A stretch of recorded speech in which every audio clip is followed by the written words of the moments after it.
Hi friends, my name is Emily and welcome back to my channel. I just finished reading Bridge of Souls by Victoria Schwab. It got me thinking about setting myself a spooky autumnal TBR. I want to share the things that I am excited to pick up this fall. Like, I think are appropriate for the season. I think will read better as the weather gets colder. So the first thing that I have here is Don't Look Now by Daphne du Maurier.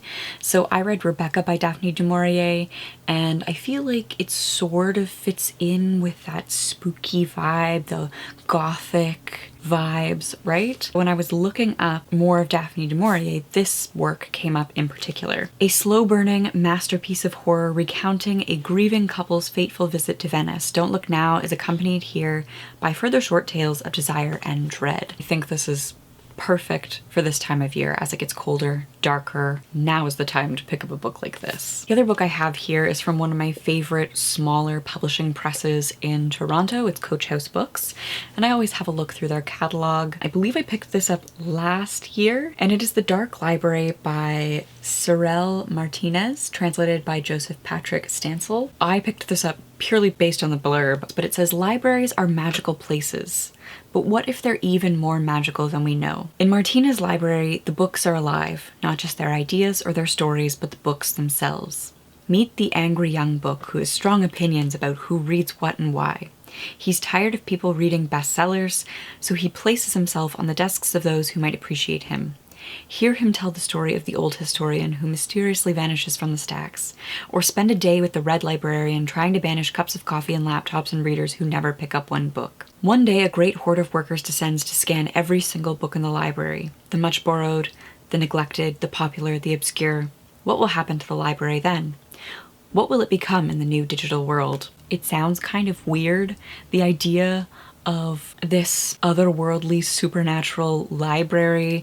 Fall is when we go back to school typically, those like campus vibes, sitting in the library studying vibes. I don't know if that's quite what I'm gonna get, but like dark magical library where the books are alive sounds like a good time to read this. The next book I have here is The Road Through the Wall by Shirley Jackson. This is her first published novel, and I have unfortunately read the final two books in Jackson's career and then gone back to some of her earlier works, and I feel like that's not the best way to approach a novelist with such a limited body of works. Jackson has 6. So one about the castle, We Have Always Lived in the Castle, and The Haunting of Hill House, and it was weird going back to an earlier book. So instead of dabbling with the books in the middle of her career, I decided to go back to the very beginning, visit her debut, and then read my way through in chronological order. And so The Road Through the Wall, I'm anticipating being a little bit rough, but looking at a lot of similar themes to the themes that she's explored in her later works. It's about an attractive suburban neighborhood filled with bullies and egotistical bigots. The feelings of the inhabitants are shallow and selfish. What can a neighbor do to triumph over another neighbor?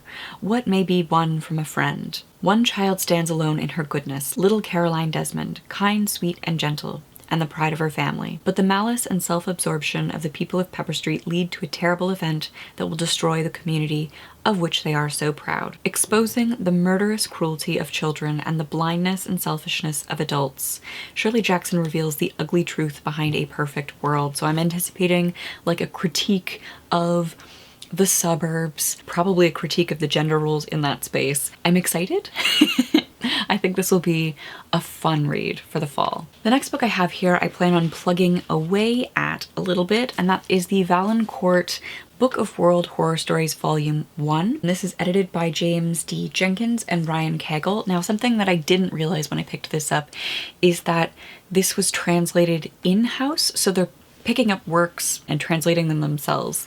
And when I started reading it, the first story didn't read all that well, maybe due to the experience of the translators, or if it was just that the first story wasn't to my taste. But I would like to give this another go, and I think maybe tackling it over the autumn season will be a good way to go, like just picking it up every now and then, dipping in and out of these spooky world stories. So I will update you as I go through this on what I think of the stories and if they are worth it, or if I do think that they've been sort of done a disservice with this sort of in-house translation approach. The next book I have here I picked up last fall on a whim, and it is Like Garnets, Haunting Tales of Terror by Leigh Harlen. And I mean, it's exactly what it says on the tin. It's a debut. This is looking at the line between monster and human as it blurs when love becomes obsession and voices long silence demand to be heard. A modern-day witch can knit the dead back to life for a fearsome price. Follow a lone predator's surprising night on a bloody hunt. Join a carefree karaoke night with friends that ends in blood, tears, and dark revelations. The next book I have here is on my 21 to read in 2021 list, and that is Imaginary Friend by Chbosky. I picked this up when it came out, and I was very excited about it because I loved Perks of Being a Wallflower, and that's an itty bitty YA modern classic at this point. And this is a monster horror novel by the same guy. This little kid Christopher vanishes, and for 6 long days nobody can find him, and then he emerges from the woods unharmed but definitely changed. He returns with a mission and a voice in his head, and it sounds quite creepy, but I've heard some mixed things about the writing. The size of it and hearing mixed things about the writing has put me off of it for a while, but I think it may be time. The next book I have here I picked up again for women in horror, and this is Wonderland by Zoe Stage, the author of Baby Teeth. So if Baby Teeth is the one where the child is trying to murder her mother and the father doesn't see it, he just thinks his wife is like a bit of a dipshit and like gaslights her. And this is described as Shirley Jackson meets The Shining in this richly atmospheric and thrilling, tense novel from the acclaimed author of Baby Teeth. Shirley Jackson meets The Shining is kind of all I needed. I'm not going to share more because I don't really want to know more. I love Shirley Jackson, her gender critiques, her critique of the domestic life and role of women. I love The Shining. That like isolation, slowly going mad, the one room like isolated claustrophobia of a family sort of thing. I don't really want to know more about this, but I do want to read this season. Then I would like to read Kindred by Octavia E. Butler. This is about Dana. When Dana first meets Rufus on a Maryland plantation, he's drowning, she saves his life, and it will happen again and again.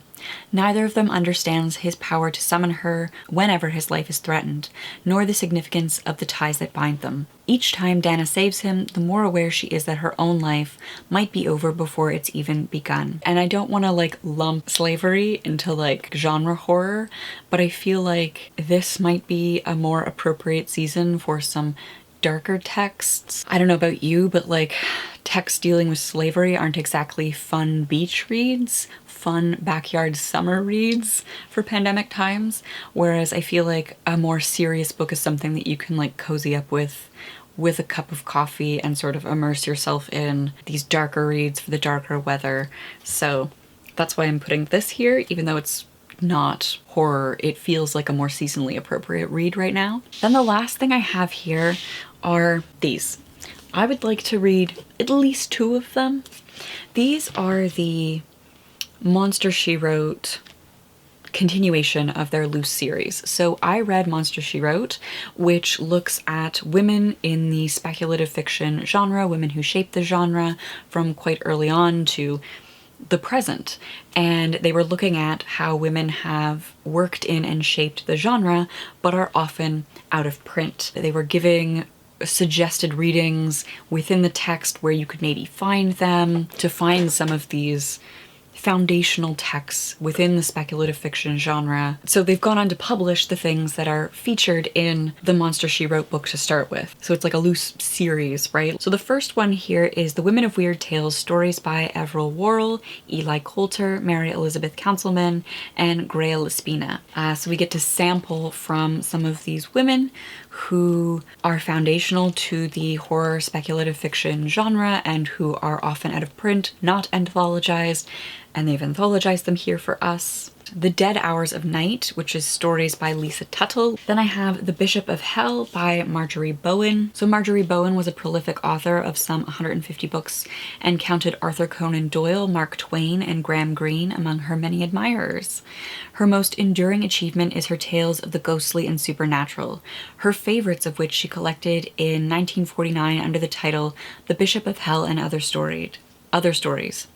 Featured in this volume are some of her most famous stories, including The Crown Derby Plate, a classic in which a woman gets more than she bargained for when she purchases a set of old plates at an estate sale; Kexes, an unsettling tale in which it is clear exactly who is dead and who is not; and the title story, The Bishop of Hell, which tells the tale of a defrocked clergyman who promises to reveal the secrets of the afterlife from beyond the dead. Love it. We get to sample from another woman who's influential to the speculative fiction genre. And then I have Manfroni, or The One-Handed Monk by Mary Ann Radcliffe. This was originally published in 1809, so we're going a little bit older. An unforgettable Gothic scene. A lascivious monk enters the lovely Rosalina's bedroom at midnight through a secret panel, planning to rape her, but suffers the gruesome loss of his hand when he is caught in the act. I'm very curious about these because I have an interest in the horror genre. I have an interest in what women are doing in the horror genre, but also the first work that I read, was it the first two works? I can't remember what I've read now, which is terrible. The one thing that they published that I know for a fact, Nightmare Flower by Elizabeth Engstrom, the series of stories, a lot of the horror functioned on an ableist twist. So something that was never addressed in the introduction at all, that was like, this is foundational to the genre because X, but here's why this is not okay, which I feel like is something that happens with a lot of introductions to dated texts, and that didn't happen. And so I am curious if that is a theme throughout the rest of these, if they're just somehow we can't escape ableism in horror, like why? So I would like to get to some of these and let you know my thoughts on whether or not this series is worth following. The other thing that I would like to tackle this fall is The Wind Through the Keyhole and Everything's Eventual by Stephen King. Both of these are patron book club reads. We completed our journey and now we're going to go back to 2 Dark Tower add-ons. With The Wind Through the Keyhole, we're going to go back to happier times in Roland's youth with our Cait and our gunslingers, and also we're going to visit the story. Wow, that white book is intense. We're also going to visit The Little Sisters of Illyria, visit Roland here, and I'm wondering if I might want to pick at a couple of the short stories in the text while I'm at it. Lots of spooky, autumnal, darker reads that I am excited to cozy up with this season. Let me know your thoughts on any of these books in the comments down below. Have you read any of these? Do you have other spooky reads on your TBR? What are you looking forward to reading this season? I would love to hear from you. Before we go, we have to thank my patrons who make videos like this possible. If you are interested in becoming a patron and joining the book clubs that I host, links to the Patreon page are in the description box down below. Thank you all so much for watching. I hope you are doing well, that you are staying safe, and I will see you soon. Bye!